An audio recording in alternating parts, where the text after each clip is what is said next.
Bismillahirrahmanirrahim. Assalamualaikum warahmatullahi wabarakatuh. Selamat siang wargi Jabar Publisher TV. Ya, hari ini sedang bersilaturahim di Desa Jalan Cagak bersama beliau Kepala Desa Jalan Cagak, Selamat siang. Apih Indra Jainal. Nah, apa? Indra Zainal Alim. SH ya. Langsung aja tuh depan, Pak.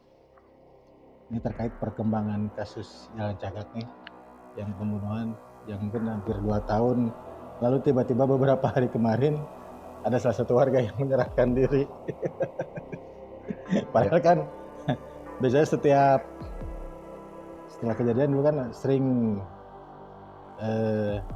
Pak Kades ini langsung update info-info terakhir. Nah, ini sejauh mana nih yang diketahui Pak Kades setelah kemudian ada salah satu warga yang menyerahkan diri itu? Terima kasih Kang Herman dari Jabar Publisher atas kedatangannya. Mungkin Kang Herman datang ke sini mengklarifikasi tentang perkembangan sejauh mana kasus pembunuhan ibu dan anak. Saya pada hari ini dan hari kemarin sebenarnya sudah mendengar selentingan gitu ya. Hanya sebatas hawar lamun bahasa Sunda itu, atau kabar kabar yang belum satu. Dan kebetulan banyak yang nelpon saya dari subuh kemarin sampai dengan subuh tadi itu mempertanyakan kebenaran berita yang sudah ramai di media sosial, terutama di salah satu akun YouTube berita, yaitu Tribun News. Tribun ini begitu intan memberitakan, dan kebetulan sampai per hari ini saya tidak tahu betul secara jelas atau gamblang, atau informasi yang datang ke saya itu datangnya dari orang yang berkompeten atas hal ini. Oke, dari jadi saya sumber resmi. Jadi saya hanya mendengar selentingan itu dan lihat dari berita. Katanya pada hari Minggu, warga kami dan saudara kami juga, Danu, sudah datang ke Polda. Nah, datang di Polda itu katanya Danu langsung menyerahkan diri. Itu kata orang. Dan saya juga tidak tahu sampai per hari ini pengakuannya apa, terkait apa, dan sekarang statusnya jadi tersangka pun saya tahu di media sosial, pernyataan dari pengacara. Itu saja. Dan infonya kemarin itu sudah ditahan, kan? Ya, itu info dari orang yang saya juga dari orang yang bukan yang tidak kompeten gitu lah. Artinya saya tahu pun dari orang. Jadi bukan dari kepolisiannya langsung. Berarti si Danu ini pas kemarin menyerahkan diri pun ya mungkin tidak ada ya basa-basi lah, ataupun mungkin ngobrol dulu dengan Pak Kades mungkin, atau sharing. Tidak ada ya? Tidak ada. Saya tidak tahu, pokoknya tidak tahu. Dan kebetulan dari mulai kemarin ketika ramai kembali tentang kasus Subang ini, saya sudah banyak berdiam, karena memang banyak berdiam diri itu karena saya tidak tahu perkembangannya seperti apa. Itu saja. Oke, lalu mungkin ini flashback ya Pak Kades. Kan dulu itu sempat di salah satu mungkin channel YouTube-nya Pak Kades sendiri bahwa menerangkan Danu ini mungkin pernah mengaku lah gitu. Ada pengakuan ke Pak Kades. Cuman mungkin beberapa hari kemudian dia mungkin menarik kembali atau membantah. Jadi gini, itu bagaimana Pak Kades? Biar jelas Kang Herman. Ya. Pada waktu malam-malam itu kami kedatangan tim Resmob dari Polda Jabar. Ini kalau tidak salah itu berapa hari setelah? 2 minggu setelah kejadian. Nah, kami kedatangan tim Resmob, mereka meminta izin karena pada waktu itu Danu masih belum didampingi oleh pengacara. Beliau meminta izin kepada saya kapasitas sebagai Kades dan kapasitas sebagai paman, saudara dari Danu.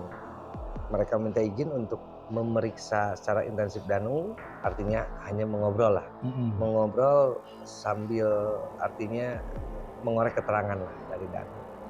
Karena itu sifatnya tidak resmi ya, artinya di luar apa? Di luar BAP, di luar pemeriksaan BAP kan. Ya, karena untuk menambah-nambah mungkin kepolisian yang di lapangan ini untuk menambah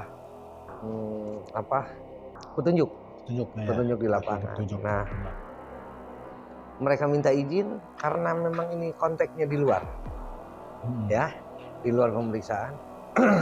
Saya sarankan bagaimana kalau di desa, di kantor desa dan terbuka untuk siapapun kantor desa. Artinya saya juga bisa melindungi warga saya sendiri yaitu Danu, dan saya bisa melindungi saudara sendiri yaitu Danu di sana. Artinya melindungi dalam hal ini supaya tidak terjadi hal-hal yang tidak diinginkan. Artinya di luar koridor ya gitu ya. Akhirnya di desa saya persilahkan sampai dengan subuh. Danu diajak ngobrol, kemudian ditanya, dan akhirnya Danu mengaku bahwa melihat sosok ini gitulah. Itu disebutkan ya? Disebutkan namanya oleh jelas beliau. Tidak ada hipnotis, ingat itu tidak ada hipnotis. Dan itu disaksikan oleh disaksikan oleh beberapa anggota dari Resmo di ruangan Kades, di ruangan saya. Akhirnya beliau mengaku begini. Kita tidak ada unsur pemaksaan. Saya tahu polisi menanya itu dengan halus, dengan sopan, kemudian merangkul hatinya supaya Danu terketuk hatinya kan gitu. Mengaku begini. Akhirnya setelah pengakuan itu dari tim Resmo menelpon pihak Polres untuk memeriksa Danu kembali terkait pernyataan. Secara resmi mungkin ya. Secara resmi. Ketika ditanya di sana berbeda lagi, malah bilangnya, loh kamu katanya di depan Kades kok ngaku bahwa kamu tahu begini. Ternyata saat takut sama Kades katanya gitu. Itulah maksud takut sama Kades itu bagaimana? Ya nggak tahu, saya juga bilang takut sama Kades itu apa. Itu aja Pak Herman kalau saya. Jadi pas pernyataan di BAP di Polres ternyata berubah gitu ya. Berubah. Ya tidak mengungkapkan tadi hal yang Jadi ada statement waktu itu dari pengacaranya Danu bahwa Danu pernah mengaku itu karena takut sama saya. Padahal takutnya itu kenapa? Padahal saya pada waktu itu bukan untuk menakuti, malah untuk melindungi dia. Melindungi dari hal-hal yang tidak diinginkan gitu loh. Karena memang masih salah satu warga juga masih keluarga, iya saudara. Itu aja. Ini tanggapan Pak Kades setelah dan menyerahkan diri dan sekali dengan tersangka dan juga infonya tadi itu kabarnya pagi sudah beberapa yang kemarin itu diciduk gitu. Kalau tadi pagi diciduk, saya tidak dengar. Tapi yang jelas dari hari kemarin pun saya sudah mendengar selentingan berita bahwa sudah dijemput masing-masing gitu dan dibawa ke Polda, itu saja. Tapi saya juga tidak tahu siapa-siapanya, yang jelas gitu, sahana. Kalau menurut dari pemberitaan dari Bunus itu Yosep, lalu Sarah Abi, Mimin sama Aregi ya. Itu kalau Yosep mungkin kan tahu lah ya. Kalau yang lainnya itu siapa nih? Saya juga tidak tahu, Pak Herman, saya nggak tahu. Tapi yang jelas hanya ada kabar berita itu tadi yang disebutkan bahwa ini sudah dijemput, dibawa ke Polda. Dan saya belum menerima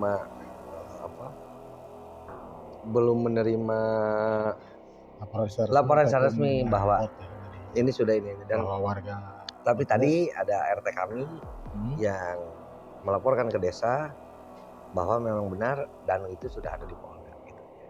Berikut saudara Yosep sudah ditahan. Nah itu belum tahu. Kalau masalah sudah ditahan Pak Yosep sama Bu Mimin sama itu saya nggak tahu. Tapi itu mah hanya kabar selentingan ya. Kalau Pak Yosep, Bu Mimin sama ada resmi dari Ibu. Sudah ada. Udah ada. Sudah ada rilis Ya, mungkin beritanya. betul itu. Oh, ya, ya. Sudah ada. Tinggal nunggu rilis dari Polda mungkin. Mungkin kita sambil nunggu rilis dari Polda yang resmi ya. Kira-kira ini ada keterlibatan orang luar nggak Pak Kades kalau menurut pandangan Pak Kades? Kalau menurut saya nggak tahu lah, karena saya juga belum tahu perkembangannya, motifnya atau apa kan tidak tahu. Nanti kita tunggu rilis saja. Nanti kalau ketika rilis sudah ada, yang ini kan disebutnya motifnya apa, modusnya seperti apa. Itu Pak Herman. Ada yang mau disampaikan mungkin Pak Kades nanti ke ini? Saya Indra Zainal Alim, Kepala Desa Jalan Cagak, mengucapkan banyak terima kasih kepada pihak kepolisian yang begitu gigih tanpa kenal lelah untuk mencari pelaku sekaligus dalang dari pembunuhan warga kami dan keluarga kami. Dan saya juga ucapkan terima kasih kepada para YouTuber yang begitu inten dan setia terus menggaungkan kasus pembunuhan ini. Yang terakhir, saya mohon maaf apabila ada kata-kata saya yang salah terhadap para netizen ataupun siapa yang pernah tahu atau mengikuti berita saya. Sampai hari ini saya pribadi atas nama pemerintahan Desa Jalan Cagak belum mengetahui secara pasti dan secara jelas tentang pertama penyerahan diri seorang Danu, dan kedua tentang sudah dijemput Ibu Mimin, Pak Yosep, dan anak-anaknya Bu Mimin. Itu saja dari saya, Pak Herman. Siap. Oke, atur nuhun. Terima kasih buat Pak Kades Indra Zainal Alim atas waktunya. Semoga dengan terungkapnya kasus ini mungkin yang pertama kita bisa warga sudah mulai tenang. Warga sudah tenang dan almarhum pun mungkin bisa lebih tenang. Lagi. Kita doakan ya Pak Kades. Ya, mudah-mudahan. Dan yang hampir mungkin 2 tahun ini tidak terungkap sekarang sudah terungkap. Mudah-mudahan pelaku yang mungkin lain ada pun terlibat pun bisa cepat terungkap juga. Ya. Oke, sekian, terima kasih. Wassalamualaikum warahmatullahi wabarakatuh. Waalaikumsalam warahmatullahi wabarakatuh.